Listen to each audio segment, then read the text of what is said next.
চিনিতে বড় কিছু নাই, নহে কিছু অভিয়ান, নাই দেশ কাল পাত্রের ভেদ, অভেদ ধর্ম জাতি, সব দেশে সব কালে ঘরে ঘরে দিন মানুষের জ্ঞাতি।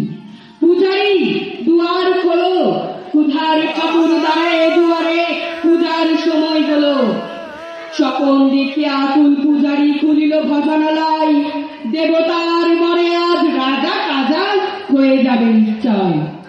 জীর্ণ বস্ত্র শীর্ণ গাত্র, ক্ষুধায় কক্ষহীন, ডাকিল পার্থ, দ্বার খোলো বাবা, খায়নি তো 7 দিন।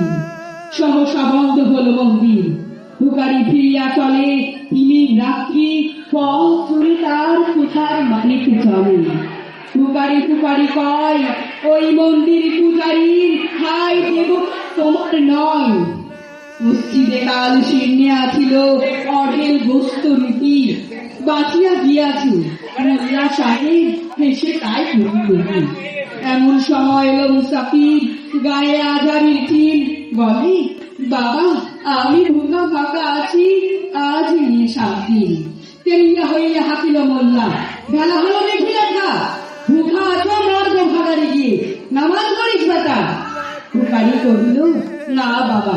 মোল্লা হাসিল, তাহলে শালা সোজা পথ দেখ। গোস্ত রুটি নিয়া মসজিদে দিল তালা। হুকারি ফিরিয়া চলে, চলিতে চলিতে বলে, 80টা বছর কেটে গেল, আমি ডাকিনি তোমায় প্রভু, আমার ক্ষুধার অন্ন তা বলে বন্ধ করনি প্রভু। তবে মসজিদ মন্দিরে প্রভু নাই মানুষের দাবি, মোল্লা গুরুতে লাগাইছে তার সকল দুয়ারে চাবি। কোথা চেঙ্গিস গজনী মামুদ, কোথায় কালা বাহার, ভেঙে ফেলে ভজনালয়ের যত তালা দেয়াদার। কোথার ঘরে কে কপট লাগায়, কি নেই সেখানে তালা, সব দ্বারের খোলা রবে, তালা হাতুড়ি সামন চালা।